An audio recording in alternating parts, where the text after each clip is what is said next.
અને સાહેબ, સૃષ્ટિની ઉત્પત્તિની કથા અહીંયા સુખદેવજી રાજા પરીક્ષિતને જણાવે. એમાં મનુ મહારાજની જે સૌથી નાની પુત્રી હતી એ પ્રસૂતિ એ દક્ષ મહારાજને પરણાવી. અને દક્ષ મહારાજને ત્યાં 16 કન્યાઓનો જન્મ થયો. એમાં 13 કન્યા ધર્મને પરિણામી, 14મા નંબરની કન્યા અગ્નિને પરણાવી, 15મા નંબરની કન્યા પિતૃઓને પરણાવી, અને જે 16મા નંબરની કન્યા સતી જે છે ને એ શિવને પરણાવી. પણ અહીંયા સુખદેવજીએ પરીક્ષિતે પ્રશ્ન કરીને કીધું કે બધી કન્યાઓનો વંશ વિસ્તાર થયો, પણ આજે શિવને પરણાવી એનો કેમ કાંઈ વંશ વિસ્તાર ન છો? ત્યારે સુખદેવજી રાજા પરીક્ષિતને કથા જણાવે કે પ્રયાગની અંદર એક વિશાળ બ્રહ્મસત્ર ભરાણું હતું. એની અંદર તમામ દેવતાઓ, દિક્પાલો બધા હાજર હતા. એમાં શિવજીનો પ્રવેશ થયો એટલે શિવજીને અધ્યક્ષનું સ્થાન આપ્યું. અને શિવજીના જે સસરા દક્ષ પ્રજાપતિ, એને આ મીટિંગની અંદર એને પ્રજાપતિનું પદ મળેલું દક્ષને. એટલે એ મીટિંગનો અધ્યક્ષ શિવ, પણ પ્રજાપતિ દક્ષ મહારાજ. અને જ્યાં દક્ષ મહારાજની એન્ટ્રી થાય ને તો બધાએ જય જયકાર કર્યો. બોલો દક્ષ મહારાજની જય. બધાએ જય જયકાર કર્યો.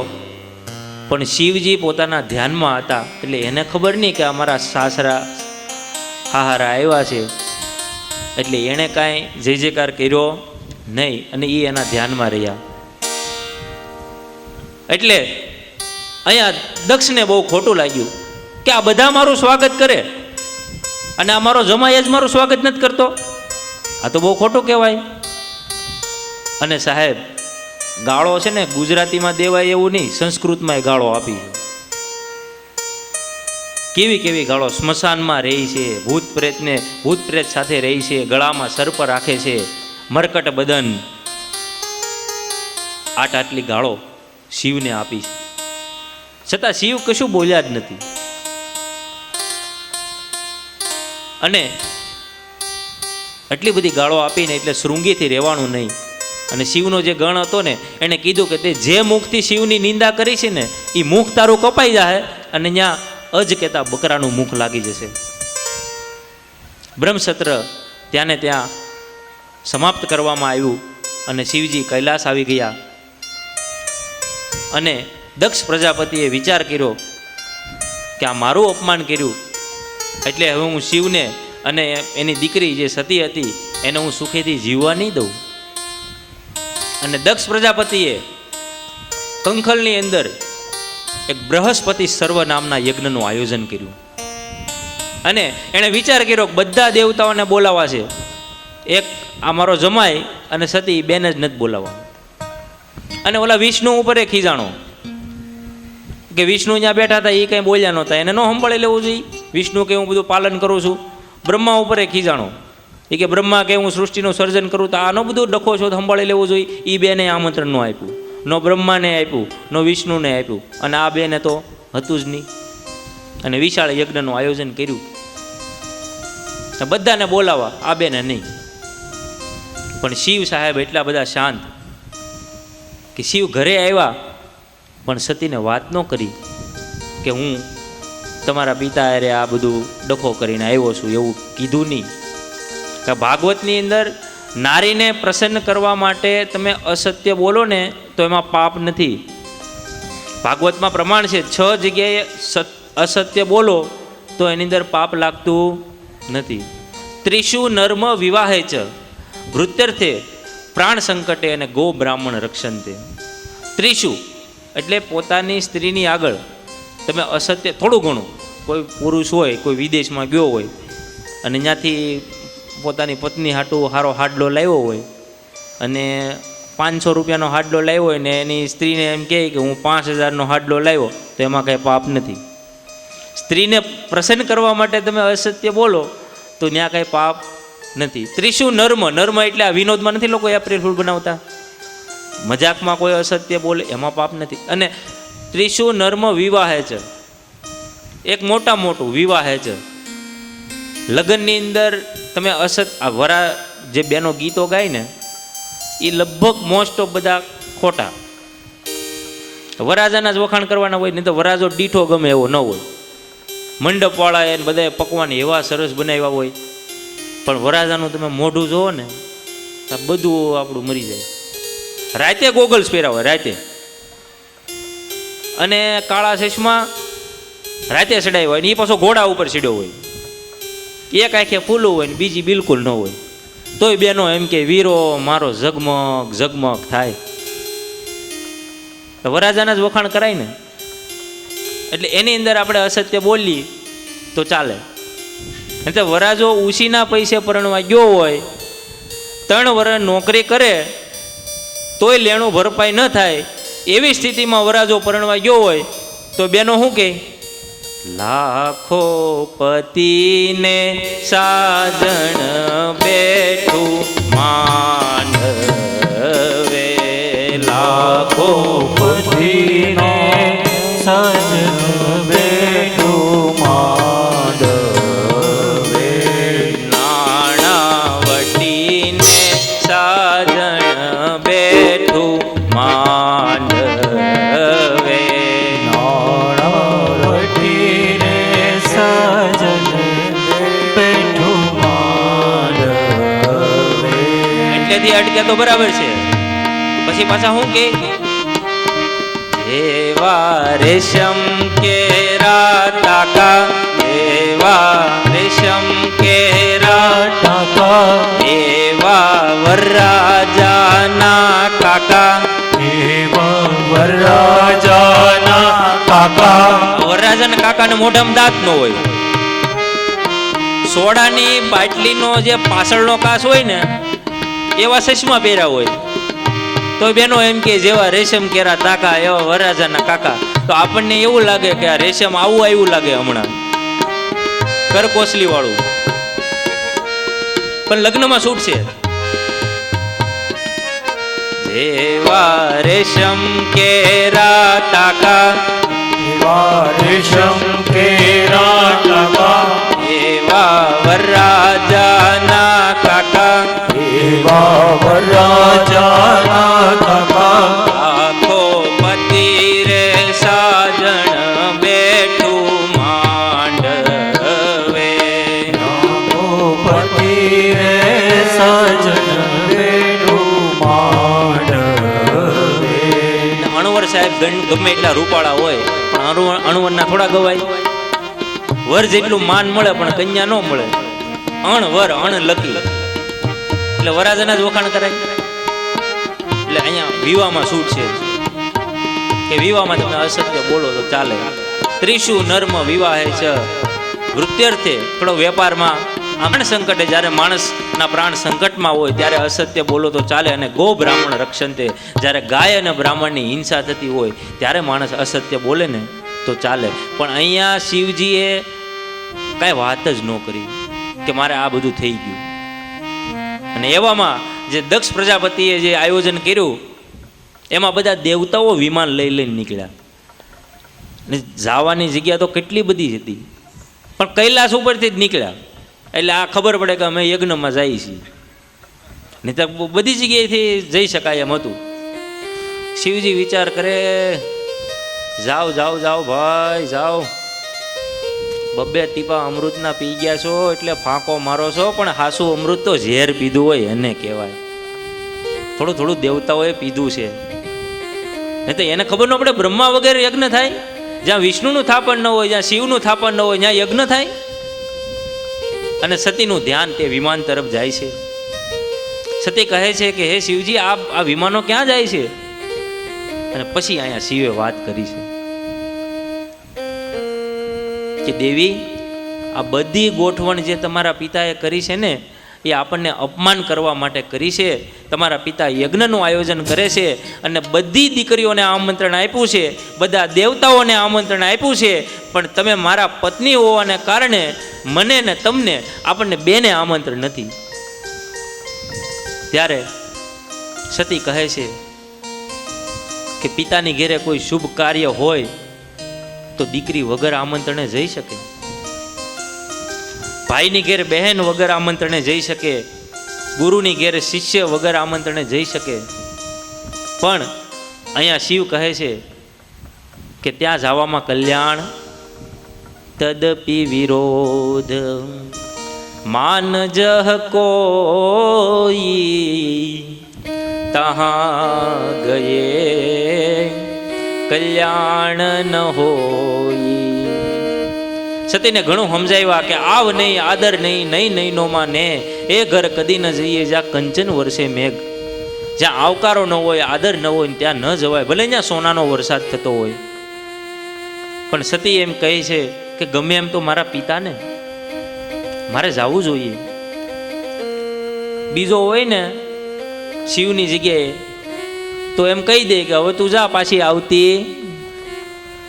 પણ આ તો સાહેબ શિવ છે, એણે 2 ગણોને સાથે મોકલા છે, જાઓ તમારે જવું હોય ને તો જાઓ. અને સાહેબ એ સતી જાય છે ને મારી રામાયણ કે પિતા ભવન જબ ગઈ ભવાની, પિતા ભવન જબ ગયે ભવાની, દક્ષ ત્રાસ કાહુ ન સન્માની, દક્ષ ત્રાસુ ન સમા. દક્ષે બધાને કહી દીધું હતું કે જો અહીંયા મારી દીકરી સતી આવે ને તો કોઈ સન્માન કરતા નહીં. બધાને ઉપરથી ઓર્ડર આપી દીધો. પણ સાદર ભલે મિલી એક માતા, સાદર મિલી માતા, ભગીની મિલી बहुत मुस्काता, ભગીની મિલી બહુ મુસ્કાતા. સાદર ભલે મિલહી એક માતા. એની માતા એની પાસે જાય છે. અમે તો તારા છીએ ને બાપા, તારા પિતાની બુદ્ધિ ભ્રષ્ટ થઈ ગઈ, પણ અમે તો છીએ ને બાપા. અને ભગીની મિલી બહુ મુસ્કાતા. એની બેનું મળી પણ કેવી? વ્યંગમાં. ખાલી એક માતા જ વ્યવસ્થિત મળી. એની બેનું શું કહેવા લાગી? આજકાલ તો કોઈને ઘેર આમંત્રણ હોય ન હોય તોય લોકો પોગી જાય. આજ ક્યાં એવું હીરું એવું કઈ એવું આમંત્રણ જેવું. ભગીની મિલી બહુ મુસ્કાતા. અને સતી સાહેબ યજ્ઞમાં જાય છે. એના પિતા સામે ઊભા હોય છે અને પ્રણામ કહે છે કે હે પિતાશ્રી, હું આપની પુત્રી આપને પ્રણામ કરું છું. અને દક્ષ મોઢું ફેરવી જાય છે. અને પછી એને શિવ યાદ આવે છે કે મારા શિવે જે કીધું હતું એ હાસું હતું. અને ત્યાં જેટલા બી સભાસદો હતા ને એ બધાને કીધું છે કે જેમણે મારા શંકરની નિંદા કરીને એ બધાને સરખું પરિણામ મળે. સુનહું સભાસદ સકલ મુનિ નિંદા, સુનહું સભાસદ સકલ મુનિ નિંદા, કહી સુની जिन शंकर निंदा, कही सु जिन शंकर નિંદા. અને સાહેબ એક યોગાગ્નિ પ્રગટ થાય છે અને તુલસીદાસજી કહે છે અસ કહી જોગ અગણિત નુજારા, ભયવું સકલ મખ હાહાકારા. સતી અગ્નિની અંદર ભસ્મ થઈ જાય છે. અને અહીંયા બે ગણોએ શિવને આજ્ઞા કરી કે આ ઘટના બધી બની ગઈ. અને શિવને સાહેબ ક્રોધ આવ્યો, વીરભદ્ર તને ખીજ ચડે છે? વીરભદ્ર ક્રોધી બહુ હતા. અને વીરભદ્ર એ દક્ષ પ્રજાપતિના યજ્ઞમાં જાય છે ને એ જે યુદ્ધ થાય છે સાહેબ, ઘમાસાન યુદ્ધ થાય છે. અને ભૃગુ નામના મહાત્માએ જેટલું બચાવવાનું હતું એટલું બચાવ્યું. કહેવાનો અર્થ એ જ છે કે ગમે તેવું સત્કર્મ કર્યું હોય પણ બીજાનું અપમાન કરવા માટે જો સત્કર્મ કર્યું હોય ને તો એ સત્કર્મ ક્યારેય સફળ થતું નથી. અને એ સતી જે બીજા જન્મમાં હિમાલય રાજને ત્યાં પાર્વતી બનીને આવે છે. અને જ્યાં જ્યાં એ ટુકડા પડ્યા ને ત્યાં 52 શક્તિપીઠ રચાણી સાહેબ. 52 શક્તિપીઠ છે. એટલે અહીં યજ્ઞ કર્યો પણ યજ્ઞ નિષ્ફળ ગયો. ત્યારબાદ ઉત્તાનપાદ નામની ધ્રુવ ચરિત્રની કથા આવે છે. મનુ મહારાજના એક દીકરાનું નામ હતું ઉત્તાનપાદ. એ ઉત્તાનપાદને 2 પત્નીઓ હતી, એક સુનીતિ અને એક સુરુચિ. ઉત્તાનપાદ એટલે હું, ઉત્તાન એટલે ઊંચું અને પાદ એટલે પગ, ઊંચા પગવાળો. અને જે સુનીતિને જે દીકરો હતો ને એનું નામ ધ્રુવ હતું અને સુરુચિને જે દીકરો હતો ને એનું નામ ઉત્તમ હતું. એક દિવસ ઉત્તાનપાદ નામનો રાજા સિંહાસન ઉપર બેઠો છે અને પોતાના પુત્ર ઉત્તમને ગોદમાં રમાડી રહ્યો છે. એવામાં ધ્રુવજીને ઈચ્છા થઈ કે હું પણ મારા પિતાની ગોદમાં બેસું. અને ધ્રુવજી જ્યાં પિતાની ગોદમાં બેસવા જાય ને ત્યાં સુરુચિએ ઈશારો કર્યો. એટલે જે ઉત્તાનપાદના હાથ ધ્રુવને ગોદમાં લેવા માટે ફેલાણા હતા એ હાથ પાછા આવી ગયા. બીજી વખત ધ્રુવજી કહે મારે ગોદમાં બેસવું, બીજી વખત પેલી સુરુચિએ અટકાવી દીધા. અને ત્રીજી વખત જ્યાં કીધું ને ત્યાં સુરુચિ ધ્રુવ પાસે આવી અને ધ્રુવને કહેવા લાગી કે તારે જો ગોદમાં બેસવું હોય ને, તારા પિતાની ગોદમાં બેસવું હોય ને તો તું વનમાં જા, ભગવાનનું તપ કર. અને તપ કરીને ભગવાન જો તને પ્રસન્ન થાય ને તો મારા ઉદરમાંથી જન્મ માગી લેજે. તારી માં તો એક દાસી છે, તું મારા ઉદરમાંથી જન્મ માગ ને પછી મારી ગોદમાં બેસી શકીશ. અને ધ્રુવજી રડતા રડતા પોતાની માતા પાસે આવે, પણ એની માતાને કશું વાત ન કરી કે મારે આ રીતે ઘટના બની ગઈ છે. એક દાસી આવી અને એને સમાચાર આપ્યા કે પેલી તારી સોતન છે ને એણે ધ્રુવને આ રીતે કીધું છે. અને એની માતા સુનીતિ જો અહીંયા ચાહે ને થોડો કરી શકે, પણ ઝઘડા ટાળે એ સુનીતિ અને ઝઘડા ઊભા કરે એ સુરુચિ. સુનીતિએ અહીં ઝઘડાને ટાળ્યો છે અને ધ્રુવજીને કીધું છે કે તારે પિતાની ગોદમાં બેસવું એની કરતાં તું ભગવાનની ગોદમાં બેસ. સામાન્ય માણસની ગોદમાં બેસવું એની કરતાં તું ભગવાનની ગોદમાં બેસ. જા, તારે વનમાં જવું હોય તો તું વનમાં જા, હું તને આશીર્વાદ આપું છું. પણ એક વસ્તુ યાદ રાખજે, તને કોઈ સંત રસ્તામાં મળે ને તો એને પ્રણામ કરવાનું ભૂલતો નહીં.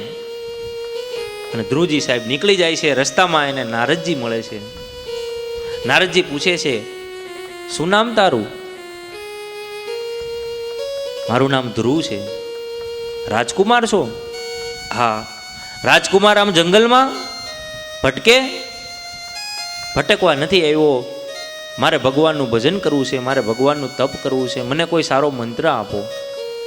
અને અહીંયા નારદજી એને 12 અક્ષરનો મંત્ર ઓમ નમો ભગવતે વાસુદેવાય નમઃ આ મંત્ર આપ્યો છે કે તો આ મંત્રનો જાપ કર. અને ધ્રુવજી સાહેબ આ મંત્રનો જપ કરવા લાગ્યો. અને 6 દિવસે એક જ આસન ઉપર તપ કર્યું. બાકીના 3 દિવસ ગયા, પાછા 9 આસન. 3 દિવસ પછી 9 આસને તપ કર્યું, પછી 12 આસને તપ કર્યું. એમ 6 મહિના સુધી ધ્રુવજીએ એક જ આસન ઉપર બેસી અને તપ કર્યું. અને સાહેબ એ ભૂખ્યો અને તર્યો ધ્રુવ એના પ્રાણ સંકટમાં પડવા લાગ્યા. ભક્ત સ્તુતિ કરતા છૂટે મારા પ્રાણ પ્રભુજી એવું માંગુ છું.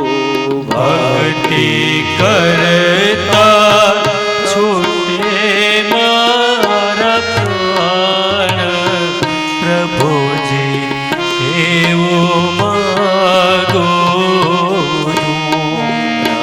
રહે જન્મ જન્મ તારો સાથ પ્રભુજી એવું માંગુ છું. રહે જન્મ જન્મ તારો સાથ પ્રભુજી એવું માગો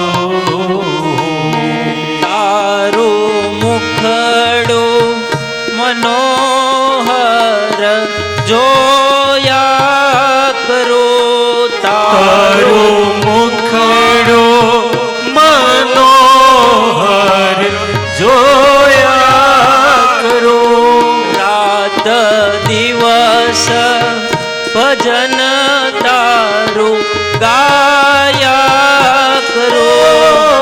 રાત દિવસનું ભજન તારું ગાયા કરો રહે અંત સમયે તારું નામ પ્રભુજી એવું માંગુ છું. અંત સમય તારું જાણ પ્રભુજી એવું માગો. દેવતાઓ ગભરાઈ ગયા સાહેબ કે આ હમણાં મરી જાય. અને દેવતાઓ બ્રહ્માજી પાસે ગયા અને બ્રહ્માજી કહેવા લાગ્યા કે આ મારો કેસ નથી, તમે મારી ઉપર હું કામ આવ્યા? એ નામ તો નારાયણનું લે છે, તો મને ભોસતો હોય તો હું કંઈક જાઉં ત્યાં. અને બ્રહ્મા અને આદિ બધા દેવતાઓ નારાયણ પાસે ગયા અને નારાયણ પાસે જઈ અને કહેવા લાગ્યા કે પેલો ધ્રુવ હવે મરી જાય એમ છે, તમે કેમ એને દર્શન દેવા જતા નથી? ત્યારે વિષ્ણુ ભગવાન નારાયણે કીધું કે હું એને દર્શન દેવાનો જ નથી. તમે એને દર્શન નથી દેવાના? શું વાત કરો તમે? તો કે હું એને દર્શન દેવાનો નથી, એના દર્શન હું કરવા જવાનો છું. અને સાહેબ એ પરમાત્મા ધ્રુવજીને દર્શન કરવા માટે જાય ત્યારે એનું રૂપ કેવું હતું? સસંખ્ય ચક્રમ સકિરે કુંડલમ સપીત વસ્ત્રમ સરસીરુહે ક્ષણમ સવાર વક્ષમ સ્થલકોસ્તુ વશિણમ. કારણ કે નમામિ વિષ્ણુ શિરસા ચતુર્ભુજમ. નમામિ વિષ્ણુ શિરસા ચતુર્ભુજમ. ત્યારે એનું અદ્ભુત રૂપ હતું. ચતુર્ભુજ નારાયણે સાક્ષાત પરમાત્મા ધ્રુવને દર્શન દેવા માટે આવ્યા છે. અને ધ્રુવ સાહેબ 5 વર્ષનો ધ્રુવ, એને આવડે તો નહીં કાંઈ, 5 વર્ષની ઉંમર નાની, પણ ભગવાને એના ગાલે એક શંખ અડાડ્યો અને ધ્રુવજી ભગવાનની સ્તુતિ કરે છે.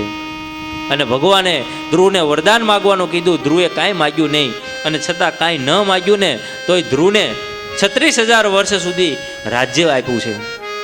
તમે કોઈ પણ તારો જોજો આમ તેમ ફેર્યા કરશે, પણ ધ્રુવનો તારો હંમેશા અચળ રહે.